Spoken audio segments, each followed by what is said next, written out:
Let me go into a rant a little bit, right? So there's many points I want to mention. So the first one is when it comes to exchanges, they also have the ability to enter digital entries because they're a centralized entity. So their system is off chain. So they can basically say statements a la Madoff saying you have these many Bitcoins, and then on the back of that, they can make up stuff. So this is the first problem. So if you want, the conclusion of this is there must be a proof of reserves in a decentralized way, in a public blockchain, because otherwise it's not real proof. It's just you're relying on third parties' trust, right? Second thing is the proof of reserve is one thing, but then you also have to match it with the proof of liabilities.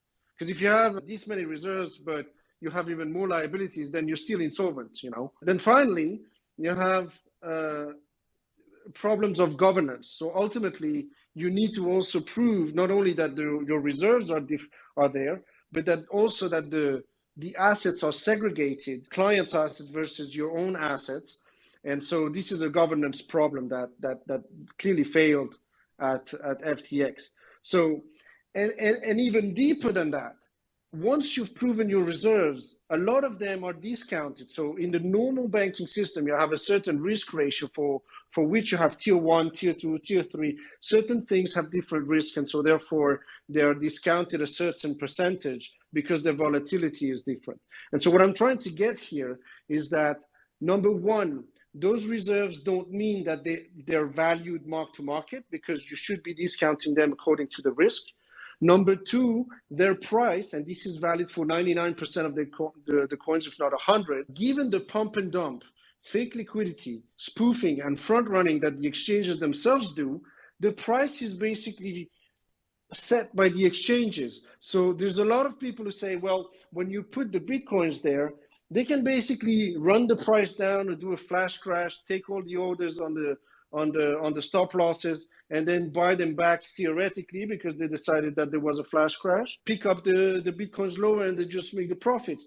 This is not proven, but it hints you the fact that the only people who really made money in this industry are the exchanges. You look at the Bloomberg billionaire list, you see CZ, that is the richest guy in terms of Bitcoin, even more so than Satoshi. The second guy was SBF. And then you have all the other exchanges.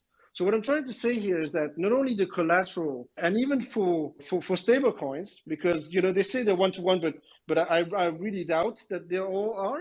And most of them are backed by discounted shitcoins or Bitcoins or commercial papers sometimes. So what I'm trying to rant here is that it's all fugazi, and there's just the layers of shitcoins. So the layers of shitcoins are rack and rack and racks on shitcoins is ultimately telling you that because the price discovery, meaning the fake volume, and 90% of it is fake, you cannot actually accurately tell what the reserves are. So my conclusion is they're all shitcoins, including Bitcoin and Ethereum, and I know I'm going to get a lot of shit for it. And the tragedy of this thing is that the ones that are considered safe haven in the blockchain industry are backed by fiat, which is completely contradictory to the idea of Satoshi, which was an alternative to fiat.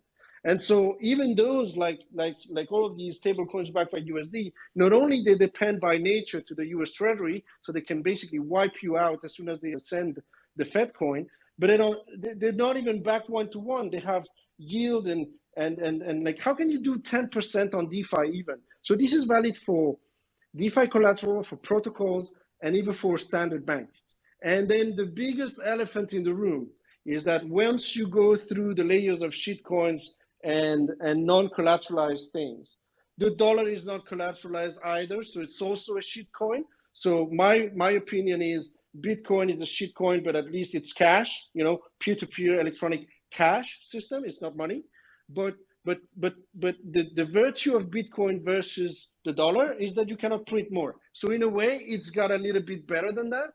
But as far as I'm concerned, it's all layers of fugazi, one on top of the other. So my conclusion of this is, even in terms of ownership, one, it has to be decentralized when it comes to proof of reserves. Two, not your keys, not your coins. If you haven't understood that by now, your keys, your coins are at risk provided it's a central entity.